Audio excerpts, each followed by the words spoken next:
ಕೆಆರ್ಪೇಟೆ ತಾಲೂಕಿನ ಭೂವರಾಹನಾಥ ಕ್ಷೇತ್ರದಲ್ಲಿ ನಡೆದ ರೇವತಿ ನಕ್ಷತ್ರದ ವಿಶೇಷ ಪೂಜಾ ಕಾರ್ಯಕ್ರಮದಲ್ಲಿ ರಾಜ್ಯದ ಮಾಜಿ ಸಚಿವ ಶಾಸಕ ಜಿಟಿ ದೇವೇಗೌಡ ದಂಪತಿಗಳು ಭಾಗಿ.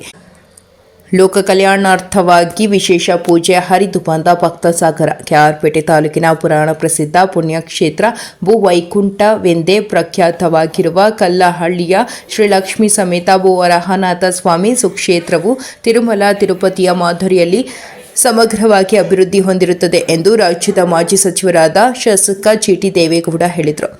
ರೇವತಿ ನಕ್ಷತ್ರದ ಶುಭ ದಿನವಾದ ಇಂದು ತಮ್ಮ ಧರ್ಮಪತ್ನಿ ಲಲಿತಾ ಅವರೊಂದಿಗೆ ಭೂವರಾಹನಾಥ ಕ್ಷೇತ್ರಕ್ಕೆ ಆಗಮಿಸಿದ ಜಿಟಿ ದೇವೇಗೌಡ ಅವರು ವಿಶ್ವದಲ್ಲಿಯೇ ಅಪರೂಪದಾಗಿರುವ 17 ಅಡಿ ಎತ್ತರದ ಸಾಲಿಗ್ರಾಮ ಶ್ರೀಕೃಷ್ಣ ಶಿಲೆಯ ಭೂವರಾಹನಾಥ ಸ್ವಾಮಿಯ ಅಭಿಷೇಕ, ಪುಷ್ಪಾಭಿಷೇಕ ಹಾಗೂ ಪಟ್ಟಾಭಿಷೇಕ ಮಹೋತ್ಸವ ಕಾರ್ಯಕ್ರಮದಲ್ಲಿ ಭಾಗವಹಿಸಿ ಅಪರೂಪದ ದೃಶ್ಯ ಕಾವ್ಯವನ್ನು ಕಣ್ತುಂಬಿಕೊಂಡು ಸ್ವಾಮಿಯ ಕೃಪೆಗೆ ಪಾತ್ರರಾದರು.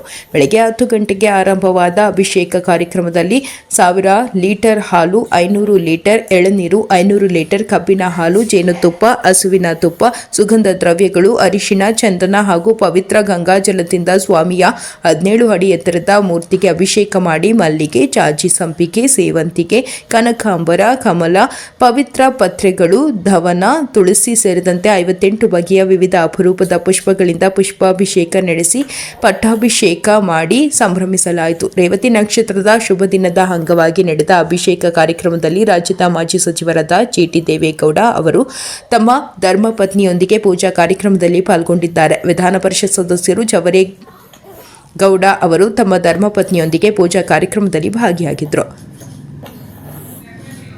ಬೇಡಿ ಬಂದ ಭಕ್ತರ ಕೋರಿಕೆಗಳು ಹಾಗೂ ಅಭಿಷ್ಟಗಳನ್ನು ಈಡೇರಿಸಿ ಹರಸಿ ಆಶೀರ್ವದಿಸುತ್ತಿರುವ ಭೂದೇವಿ ಸಮೇತ ಶ್ರೀ ಲಕ್ಷ್ಮೀ ವರಾಹನಾಥ ಸ್ವಾಮಿಯು ಭೂವಾಜ್ಯಗಳ ಪರಿಹಾರಕನಾಗಿದ್ದು ಸ್ವಂತ ಸೂರನ್ನು ಹೊಂದಬೇಕೆಂಬ ಕನಸು ಹೊತ್ತ ಸುಕ್ಷೇತ್ರಕ್ಕೆ ಆಗಮಿಸಿ ಹರಕೆ ಹೊರುವ ಭಕ್ತರ ಕೋರಿಕೆಗಳನ್ನು ಈಡೇರಿಸುತ್ತಿರುವುದರಿಂದ ಶ್ರೀ ಕ್ಷೇತ್ರಕ್ಕೆ ಆಗಮಿಸುವ ಭಕ್ತರ ಸಂಖ್ಯೆ ದಿನದಿಂದ ದಿನಕ್ಕೆ ಹೆಚ್ಚಾಗುತ್ತಿದೆ. ಭೂವರಾಹನಾಥ ಕ್ಷೇತ್ರವು ತಿರುಮಲ ತಿರುಪತಿಯ ಮಾದರಿಯಲ್ಲಿಯೇ 3 ಪ್ರಕಾರಗಳ ಭವ್ಯವಾದ ಹೊಯ್ಸಳ ಶಿಲ್ಪಕಲಾ ವೈಭವದ ದೇವಾಲಯ ನಿರ್ಮಾಣವಾಗುತ್ತಿದ್ದು 186 ಅಡಿ ಎತ್ತರದ ಬೃಹತ್ ರಾಜಗೋಪುರದ ಜೊತೆಗೆ ತಾಯಿ ಮಹಾಲಕ್ಷ್ಮಿ ಅಮ್ಮನವರ ದೇವಾಲಯವನ್ನು ಕೂಡ ಹೊಯ್ಸಳ ವಾಸ್ತುಶಿಲ್ಪದ ಮಾದರಿಯಲ್ಲಿಯೇ ನಿರ್ಮಿಸಲು ಪರಕಾಲ ಸ್ವಾಮಿಗಳು ಸಂಕಲ್ಪ ಮಾಡಿ ಇನ್ನು 3 ವರ್ಷಗಳಲ್ಲಿ ಭವ್ಯವಾದ ದೇವಾಲಯವನ್ನು ಲೋಕಾರ್ಪಣೆಗೊಳಿಸಲು ಹಗಲು ರಾತ್ರಿ ಎನ್ನದೇ ದಿನದ 24 ಗಂಟೆಗಳ ಕಾಲವು ದೇವಾಲಯದ ಕೆತ್ತನೆ ಕಾರ್ಯವನ್ನು ರಾಜಸ್ಥಾನ ಹಾಗೂ ತಮಿಳುನಾಡಿನಿಂದ ಆಗಮಿಸಿದ್ದ 50ಕ್ಕೂ ಹೆಚ್ಚಿನ ಶಿಲ್ಪಿಗಳು, ದೇವಾಲಯ ವ್ಯವಸ್ಥಾಪನಾ ಸಮಿತಿಯ ಸಂಚಾಲಕ ಡಾಕ್ಟರ್ ಶ್ರೀನಿವಾಸ ರಾಘವನ್ ಅವರ ಮಾರ್ಗದರ್ಶನದಲ್ಲಿ ಕೆತ್ತನೆ ಕೆಲಸದಲ್ಲಿ ತಮ್ಮನ್ನು ತೊಡಗಿಸಿಕೊಂಡು ದುಡಿಯುತ್ತಿದ್ದಾರೆ. ಶ್ರೀ ಕ್ಷೇತ್ರದಲ್ಲಿ ನಡೆಯುತ್ತಿರುವ ಅಭಿವೃದ್ಧಿ ಕೆಲಸ ಕಾರ್ಯಗಳನ್ನು ಕಂಡು ನನಗೆ ತುಂಬ ಸಂತೋಷವಾಗಿದೆ. ಬೆಳಗ್ಗಿನಿಂದ ರಾತ್ರಿಯವರೆಗೆ ದೇವಾಲಯಕ್ಕೆ ಆಗಮಿಸಿರುವ ಭಕ್ತಾದಿಗಳಿಗೆ ಉಚಿತ ಅನ್ನ ಪ್ರಸಾದವನ್ನು ನೀಡುತ್ತಿರುವ ದೇವಾಲಯ ವ್ಯವಸ್ಥಾಪನಾ ಸಮಿತಿಯು ದೇಶದಲ್ಲಿಯೇ ಮಾದರಿಯಾದ ಅಪರೂಪದ ದೇವಾಲಯವನ್ನು ಇನ್ನು 3 ವರ್ಷಗಳಲ್ಲಿ ಸಂಪೂರ್ಣಗೊಳಿಸಲು ಸಂಕಲ್ಪ ಮಾಡಿರುವುದು ಅದ್ಭುತವಾದ ವಿಚಾರವಾಗಿದೆ ಎಂದು ಮಾಜಿ ಸಚಿವ ಜಿಟಿ ದೇವೇಗೌಡ ಹೇಳಿದರು. ರೇವತಿ ನಕ್ಷತ್ರದ ಹಿಂದಿನ ಪೂಜಾ ಕಾರ್ಯಕ್ರಮದಲ್ಲಿ ಭಾಗವಹಿಸಿದ 10,000ಕ್ಕೂ ಹೆಚ್ಚಿನ ಭಕ್ತಾದಿಗಳಿಗೆ ಸಿಹಿ ಪೊಂಗಲ್, ಪುಳಿಯೋಗರೆ, ಉಪ್ಪಿಟ್ಟು, ಮೊಸರನ್ನ ಹಾಗೂ ಖಾರ ಪೊಂಗಲ್ ಪ್ರಸಾದವನ್ನು ವಿತರಿಸಲಾಯಿತು. ತಹಶೀಲ್ದಾರ್ ಡಾಕ್ಟರ್ ಅಶೋಕ್, ಸಮಾಜ ಕಲ್ಯಾಣ ಇಲಾಖೆಯ ಅಧಿಕಾರಿ ಡಾಕ್ಟರ್ ಮನುಕುಮಾರ್ ದಂಪತಿಗಳು, ಗ್ರಾಮಾಂತರ ಪೊಲೀಸ್ ಠಾಣೆಯ ಆರಕ್ಷಕ ನಿರೀಕ್ಷಕರಾದ ಆನಂದೇಗೌಡ ದಂಪತಿಗಳು, ಉಸಿರು ಕನ್ನಡ ಚಲನಚಿತ್ರ ನಿರ್ಮಾಪಕರಾದ ಲಕ್ಷ್ಮೀ ಹರೀಶ್ ದಂಪತಿಗಳು, ರಾಜ್ಯದ ಮಾಜಿ ಸಚಿವರಾದ ಡಾಕ್ಟರ್ ನಾರಾಯಣಗೌಡ ದಂಪತಿಗಳು ಇಂದಿನ ರೇವತಿ ನಕ್ಷತ್ರದ ವಿಶೇಷ ಪೂಜಾ ಕಾರ್ಯಕ್ರಮದಲ್ಲಿ ಭಾಗವಹಿಸಿ ಲೋಕ ಕಲ್ಯಾಣಾರ್ಥವಾಗಿ ವಿಶೇಷ ಪ್ರಾರ್ಥನೆ ನಡೆಸಿದರು. ವರದಿ ಡಾಕ್ಟರ್ ಕೆಆರ್ ನೀಲಕಂಠ, ಕೃಷ್ಣರಾಜಪೇಟೆ, ಮಂಡ್ಯ.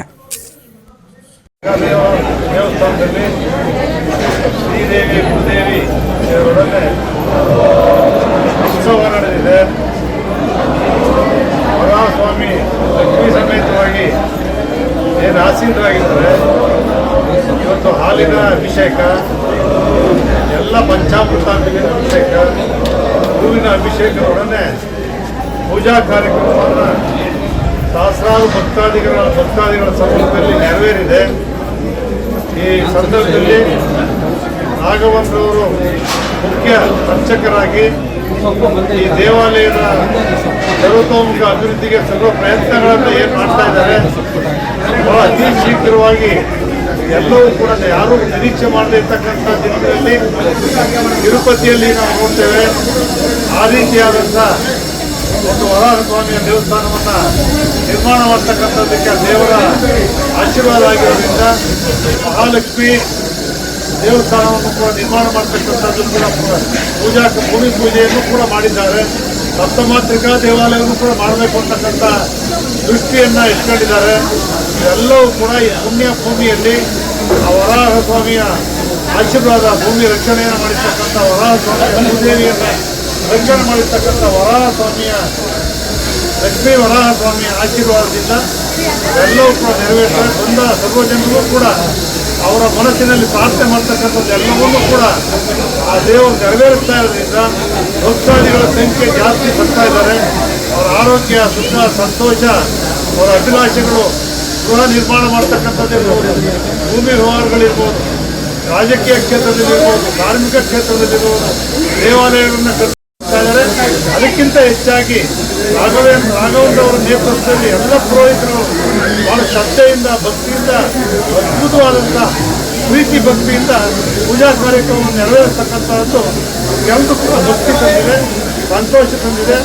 ಅವರಿಗೆ ಇನ್ನೂ ಹೆಚ್ಚಿನ ಶಕ್ತಿಯನ್ನು ದೇವರು ಕಾಣಿಸಿ ಎಲ್ಲ ಜನರು ಕೂಡ ಸರ್ವೇ ಜನ ಸುಖನೇ ಬಹುದು ಅಂತೇಳಿ ಸರ್ವ ಜನರಿಗೂ ಕೂಡ ಸಕಲ ಸನ್ಮಾನವನ್ನುಂಟು ಮಾಡಲಿ ಅಂತೇಳಿ ದೇವರಲ್ಲಿ ಪ್ರಾರ್ಥನೆ ಮಾಡ್ತಾರೆ. ಕೇಳ್ತಾರೆ ಹಾಸನದವರೆಲ್ಲ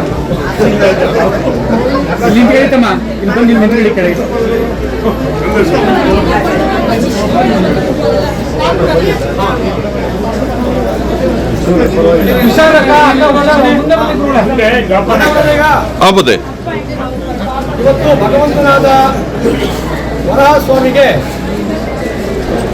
ಪಟ್ಟಾಭಿಷೇಕವನ್ನು ನೆರವೇರಿಸಲಾಗಿದೆ. ರೇವತಿ ನಕ್ಷತ್ರ ಭಗವಂತ ಭೂದೇವಿಯನ್ನ ಹಿರಣ್ಯಾಕ್ಷನ ಕಾಪಾಡಿರ್ತಕ್ಕಂಥ ನಕ್ಷತ್ರ ಆಗಿರುತ್ತೆ. ಅದಕ್ಕೆ ಪ್ರತಿ ಮಾಸ ನಾವು ಈ ನಕ್ಷತ್ರದಲ್ಲಿ ಭಗವಂತನಿಗೆ ಕ್ಷೀರಾಭಿಷೇಕವನ್ನು ಮಾಡ್ತೀವಿ, ಪುಷ್ಪಾಭಿಷೇಕವನ್ನು ಮಾಡ್ತೀವಿ.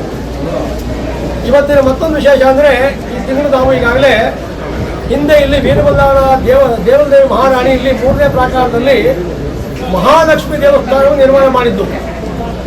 ಕಾಲಾಂತರದಲ್ಲಿ ವಿದರ್ಭೀಯ ದಾಳಿಯಿಂದ ಎಲ್ಲ ನಾಶ ಆಗೋಯ್ತು.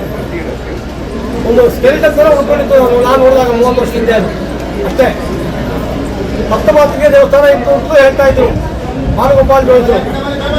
ಅದಕ್ಕೆ ಅಷ್ಟಮಂಗಲ ಪ್ರಶ್ನೆ ಕೇಳಿದಾಗ ಎಲ್ಲ ಮಹಾಲಕ್ಷ್ಮಿ ದೇವಸ್ಥಾನವನ್ನು ಪುನರುತ್ಥಾನ ಮಾಡಿ, ಮತ್ತೆ ಕ್ಷೇತ್ರಪಾಲಿನಿ ಗಣೇಶನ ದೇವಸ್ಥಾನ ಪುನರುತ್ಥಾನ ಮಾಡಿ, ಪ್ರಾಕಾರ ನಾಚೆ 3ನೇ ಪ್ರಾಕಾರ ನಾಚೆ ಅದು, ಹಾಗೂ ಕಲ್ಯಾಣಿ ಪಕ್ಕ ಸಪ್ತಮಾತೃಕೆಯನ್ನ ಪ್ರತಿಷ್ಠೆ ಮಾಡಬೇಕು ಅಂತ ಆಜ್ಞೆ ಮಾಡ್ಯಾರ ಭಗವಂತ. ಈ ಎಲ್ಲವೂ